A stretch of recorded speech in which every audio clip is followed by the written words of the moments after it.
Today we're going to be making a very simple plant-based miso curry ramen. The inspiration for this ramen recipe is actually a ramen shop from downtown Baltimore that has personally my favorite ramen in the city, and it inspired me to make a plant-based version using ingredients that, you know, aren't too hard to find in grocery stores and won't break your bank. So let's get started.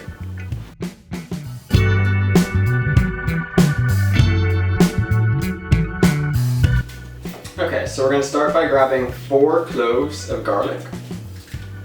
I already have actually exactly 4 already peeled, but take your garlic and you're just going to give this a fine dice.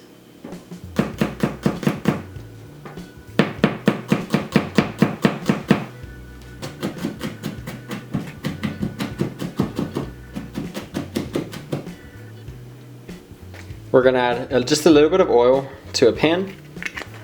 And we're going to turn this to about medium low. Once it's had a minute to heat up, we're just going to add the 4 cloves of garlic directly to the pan. Give this a quick stir just to coat the garlic in the oil. So now that this is about 75% of the way there, we're going to take 1 tablespoon of yellow curry powder and add this to the mixture. Doesn't have to be perfect. Add that right to the garlic. So just let this keep going for another 30 seconds or so. Okay, now we're going to take 1 chicken bouillon cube. This is the no chicken or not chicken bouillon cube from Edward & Sons.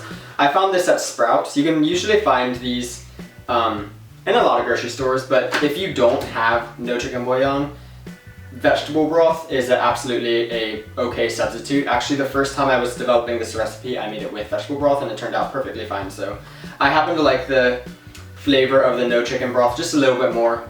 So if you can get it, I would recommend it, but regardless, 2 cups of vegetable broth or 2 cups of water, and then we're gonna add in this chicken bouillon. If it's warm water, it'll dissolve a little bit easier, but I'm just gonna take a fork, break it up, and stir it together. Okay, so once you've gotten it dissolved, take it over to the pot, and we're gonna add it right into the curry powder and garlic combination. From there, just give that a quick stir. We're going to turn this up to medium and just let that come up to a simmer. So while that's coming to a simmer, we're going to grab 1 tablespoon of soybean paste. I have the red type, but it doesn't really matter too much for this recipe. We're going to take a tablespoon of this and we're going to bring it over to our pot. And the best way I found to do this is to take a sieve and just place it into the broth. And then we're going to take our tablespoon of soybean paste and just add it directly into the sieve.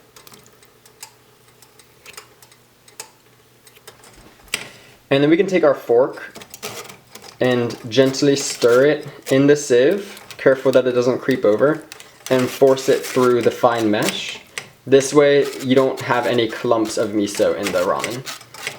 When we add the coconut cream in just a minute, we're going to do the same process with that as well.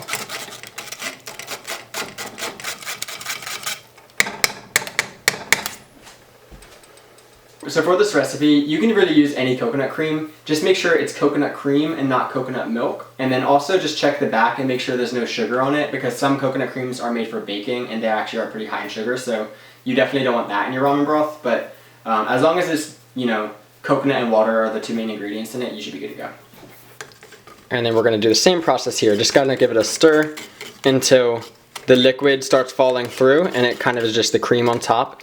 And then it should be low enough that we can dunk this in. If you have a bigger sieve, it might be easier.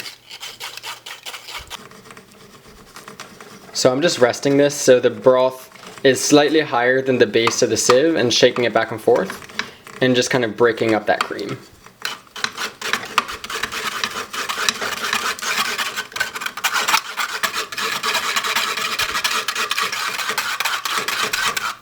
Doesn't have to be perfect. About like that. So we're just going to add 1 tablespoon of soy sauce to the ramen. And then give that a quick stir as well. So at this point, the ramen broth itself is done. We're going to take this off the heat, set it to the side. So now we can start prepping our noodles and toppings. I had in the cabinet a can of bamboo shoots that are just sitting in salted water. This goes really well with ramen, so if you have this or you can pick it up at your local Asian grocery store, I recommend it, but you definitely don't need it. I'm also going to be adding the tops of these king oyster mushrooms. And stay tuned because the base of the king oyster mushroom I'm actually going to be using in an upcoming recipe. I'm also going to be adding a little bit of broccoli and then some corn that I have in this bag of frozen corn. Okay, so starting with the broccoli, I just went ahead and cut the stem off. And then I'm actually going to go in and right where the stem stops and these individual branches start, just peel off the individual clumps of broccoli and just let them naturally fall off as they already are on this crown.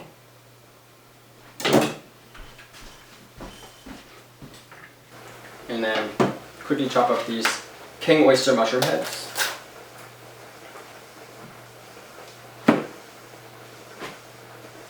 And then from there, I'm just going to give them a quick slice.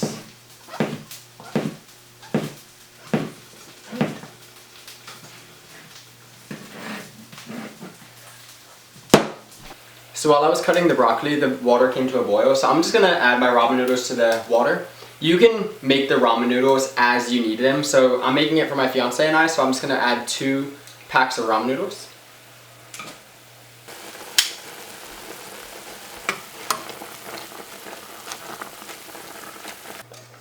Okay, ramen noodles are done. We're just going to give them a quick strain.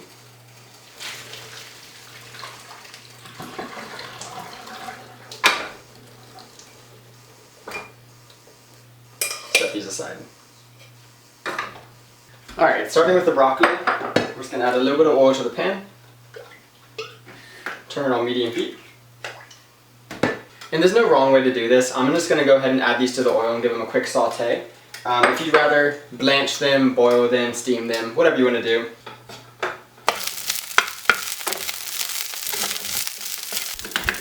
These are looking pretty good, so I'm just going to cut the heat off and then we're going to transfer these to a bowl and add in the king oyster mushrooms.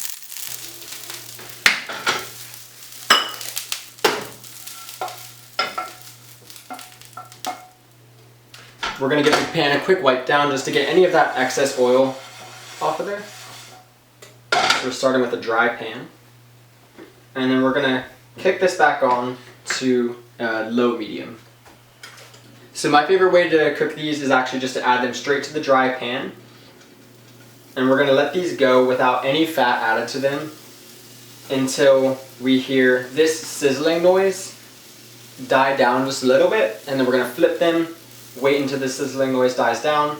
What you're actually letting it do is you're letting some of the water out of the mushroom. Mushrooms are mostly water, and that's going to give it a lot more of a toasty and full umami taste, which goes really well with this ramen broth. So we're just going to place them all into the pan, and then I'll check in when it's time to flip. Alright, so let's check these. And this is actually exactly the color that we're going for here.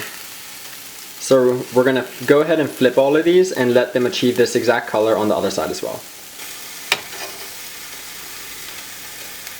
Now that these are looking pretty browned on both sides, at this point I'm going to add in the fat. I just have a little bit of plant butter. So now that we've added the plant butter into the mushrooms, now we're just going to saute them, let the fat render a little bit, and then we're going to add these to a bowl ready to serve as well. Alright, we're going to go ahead and add these to the bowl. The corn's super easy. We're just going to open up the package and add a little bit to a ramekin that already has some water in it. And then I'm just going to let this hit the microwave for about 30 seconds to 1 minute until it defrosts and warms up a little bit.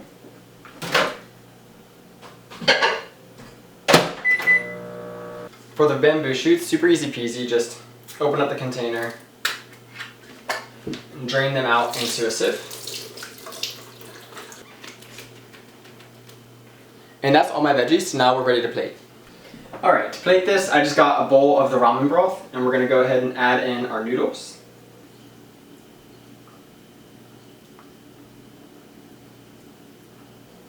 We're going to add in our broccoli,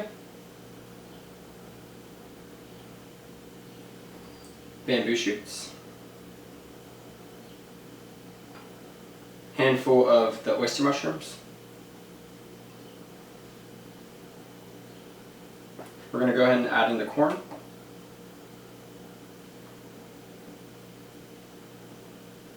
And finally, I have these roasted seaweed snack packs in my cabinet, so I'm just going to go ahead and add a couple pieces of that.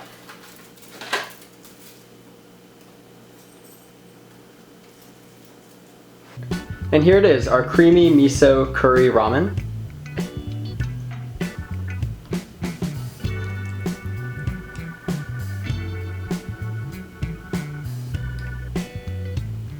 When you cook the oyster mushroom this way, look how crispy and golden it gets.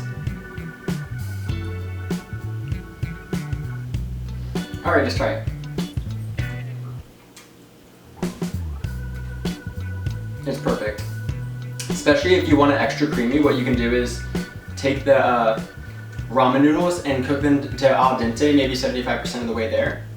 And then you can actually cook them the remaining 25% of the way in the ramen broth, and that'll let some of the starch from the noodles add to the ramen broth and make it even creamier. But either way you want to go with it, this is really just a perfect weeknight meal. It only takes about an hour or less to make, and a lot of that is just waiting on each component to come together. But the flavor is really good. The ingredients are all pretty cost effective, and if you want, you can make a really large batch of this broth and then just add in the noodles and the veggies at the end of the day when you're ready to eat. And there it is. Thank you again so much for watching this video. I hope to be doing a lot more of these in the coming future, and I'll see you in the next one.